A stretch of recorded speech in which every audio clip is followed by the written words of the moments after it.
In this video, we're going to take a look at how to reorder your calendars inside of your Google Calendar account. So, right now I'm loaded up here on my Google Calendar account, and you can see that I have my primary calendar turned on, as well as a couple other that I'm going to turn off here in a minute.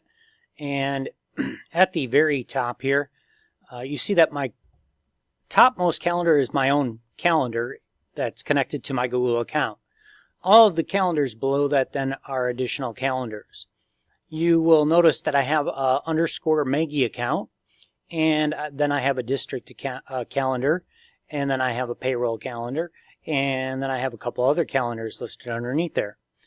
So what Google does is it stores your calendars based on numbers first, then on special characters, and then on alphanumeric. So alphabetized A to Z.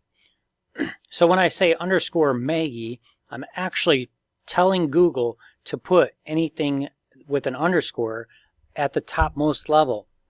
And then as I go down and I put in a special character, which you see the infinity loop here is a special character, and then I put in infinity loop district for my district calendar, and it puts it just under the Maggie calendar. So special characters can be used to organize your calendars. You also see here that I renamed a couple calendars, the planetarium calendar being number 10, Michelle Krinicky number 1, and Bill Schaefer 0.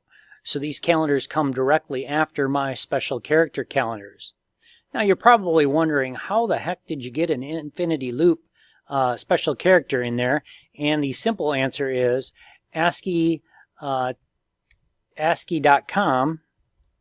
is where, not ASCII.com, it's ASCIItable.com, ASCII table.com, lists out for you. I'm still typing something wrong because I'm not seeing, one moment while I move this view here, ASCIItable.com. There we go, got it back. I'll put your view back here. There we go, ASCIItable.com. So down here under the extended ASCII codes, these code numbers, 193, 192, 240, if we want to use 240, let's say, to put in this symbol here into a name of a calendar, we have to actually do a Alt 240 when we do a rename calendar. So here we'll do this once. We'll go to the, let's just say the facilities calendar here, and we'll go to settings and sharing. By the way, you can rename any of your calendars to whatever you want to name them, because name is connected to your account, not connected to what it was imported as. So I can rename this whatever I want. I'm going to go ahead and hold the Alt key down, and I'm going to type in 240 in front of the name here. So Alt 240, and then I'm going to let the Alt key up, and that puts in that special character. So now it's moved the facilities calendar up just below Maggie. So I'm not real sure that there is a order to, there probably is, but I'm not sure what it is, an order to the order of the way that it inserts special characters. So I don't know why the Maggie calendar is below it, or the payroll calendar, the district calendar is above the payroll calendar, other than it's got a special character and then D comes before P, and then those come before the underscore.